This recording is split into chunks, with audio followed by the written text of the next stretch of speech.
Halo sahabat cerdas, Assalamualaikum warahmatullahi wabarakatuh.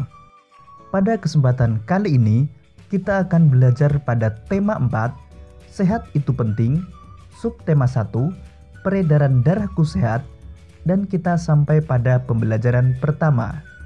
Sahabat cerdas, sebelum kita mulai pembelajaran kita, jangan lupa untuk berdoa terlebih dahulu. Udara dingin di pagi hari, minum teh nikmat dirasa. Hendaklah kita menjaga diri, kesehatan sangatlah berharga. Sahabat cerdas, demikian tadi sebuah pantun yang dibacakan oleh Benny. Pada pembelajaran kali ini, kita akan belajar tentang pantun dan juga tentang sistem peredaran darah manusia. Namun sebelumnya, mari kita baca bacaan berikut ini.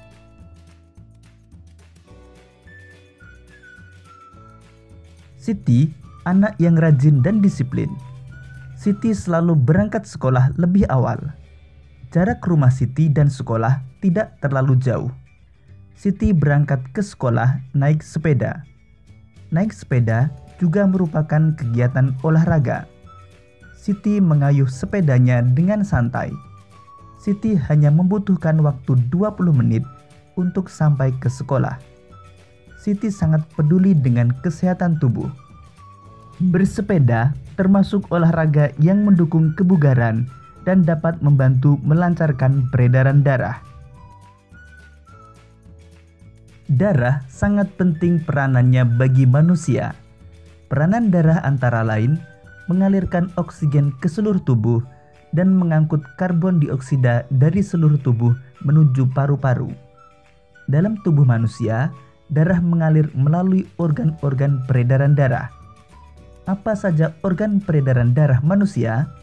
Apa fungsi organ peredaran darah manusia? Untuk mengetahuinya, mari kita lanjutkan pembelajaran kita. Sistem peredaran darah.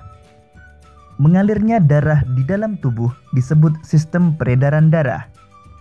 Sistem peredaran darah berperan untuk menyalurkan berbagai zat penting seperti nutrisi dan oksigen dari jantung ke seluruh tubuh. Sistem peredaran darah manusia terdiri dari dua macam, yaitu sistem peredaran darah kecil dan sistem peredaran darah besar.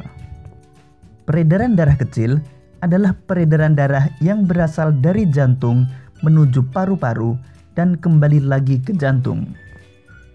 Sedangkan peredaran darah besar adalah peredaran darah yang berasal dari jantung menuju seluruh tubuh dan kembali lagi ke jantung.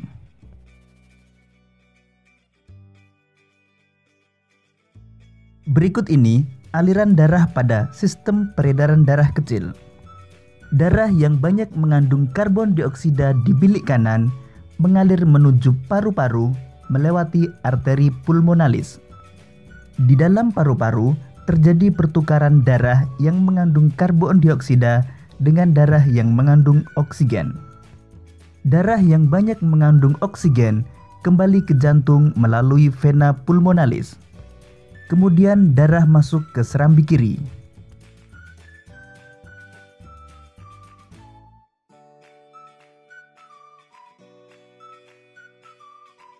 Berikut ini aliran darah pada sistem peredaran darah besar. Darah yang banyak mengandung oksigen mengalir dari bilik kiri jantung ke seluruh tubuh melewati pembuluh aorta, kemudian melewati pembuluh arteri menuju seluruh tubuh. Selanjutnya terjadi pertukaran darah yang banyak mengandung oksigen dengan darah yang banyak mengandung karbon dioksida di seluruh tubuh. Darah yang banyak mengandung karbon dioksida kembali ke jantung melalui pembuluh vena. Selanjutnya menuju ke serambi kanan.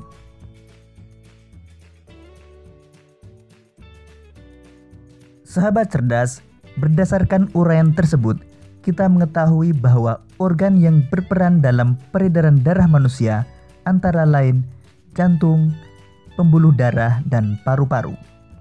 Tahukah kalian apa peranan setiap organ peredaran darah manusia?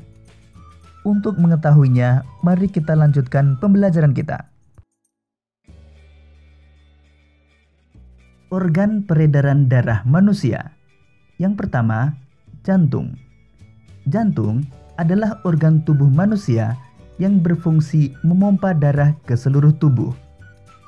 Jantung memompa darah dengan cara berkontraksi dan berelaksasi secara bergantian, sehingga jantung berdenyut, mengembang dan mengempis. Jantung terletak di dalam rongga dada sebelah kiri.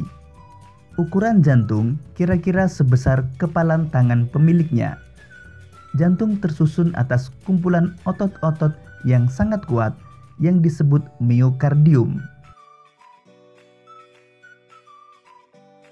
Jantung terdiri atas 4 ruang, yaitu serambi kanan, serambi kiri, bilik kanan, dan bilik kiri. Di dalam jantung terdapat 4 katup. Pertama, katup mitral yang terletak di antara bilik kiri dan serambi kiri. Kedua, katup trikuspid yang terletak di antara bilik kanan dan serambi kanan. Yang ketiga, katup aorta yang terletak di antara bilik kiri dan pembuluh darah aorta. Dan yang keempat, katup pulmonal yang terletak di antara bilik kanan dan pembuluh arteri pulmonalis. Katup jantung berfungsi menjaga aliran darah yang berasal dari jantung dapat mengalir dengan benar, baik antar ruangan jantung atau dari jantung keluar ke pembuluh darah. Otot penyusun bilik jantung lebih tebal daripada otot pada serambi jantung. Hal ini disebabkan tugas bilik jantung lebih berat. Tugasnya yaitu memompa darah keluar dari jantung ke seluruh bagian tubuh.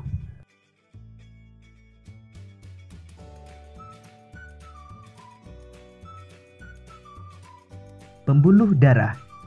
Pembuluh darah merupakan saluran tempat mengalirnya darah dari jantung ke seluruh tubuh dan dari seluruh tubuh kembali ke jantung.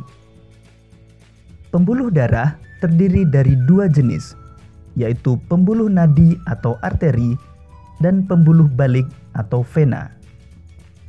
Pembuluh nadi atau arteri yaitu pembuluh darah yang membawa darah yang kaya akan oksigen keluar dari jantung ke seluruh tubuh. Sedangkan pembuluh balik atau vena yaitu pembuluh darah yang membawa darah yang kaya akan karbon dioksida dari seluruh tubuh menuju jantung. Pembuluh nadi yang paling besar disebut aorta. Pembuluh nadi dan pembuluh balik bercabang-cabang. Ujung cabang pembuluh terkecil disebut pembuluh kapiler. Pembuluh kapiler sangat halus, berdinding tipis, dan berpori. Dalam pembuluh kapiler inilah terjadi pertukaran oksigen dan karbon dioksida.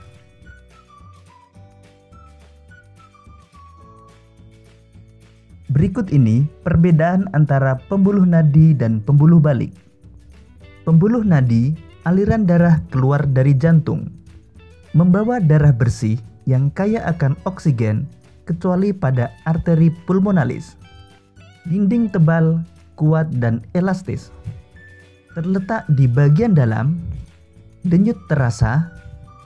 Jika terluka, darah memancar dan memiliki 1 katup di dekat jantung.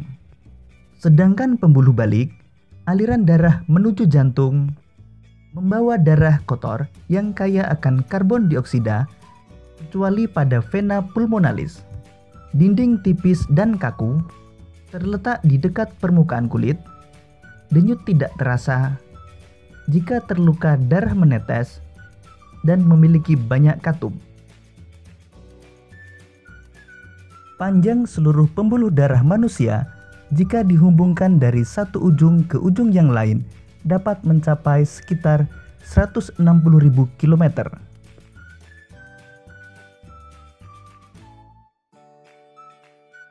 Paru-paru. Paru-paru juga memiliki peranan yang penting dalam sistem peredaran darah. Dalam sistem peredaran darah, paru-paru berperan sebagai penyuplai oksigen ke dalam darah.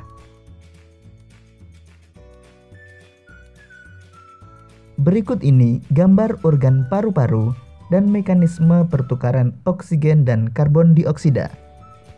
Pertukaran oksigen dan karbon dioksida pada paru-paru terjadi di alveolus.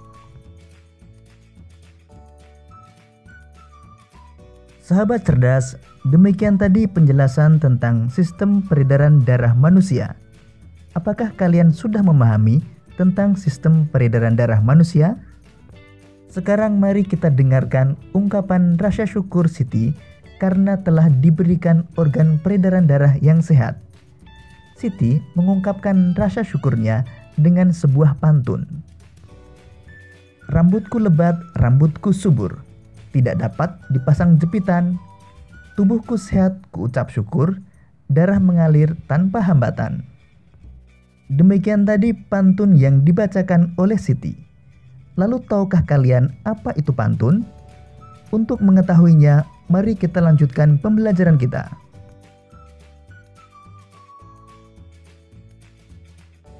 Pantun adalah bentuk karya sastra yang terikat oleh aturan.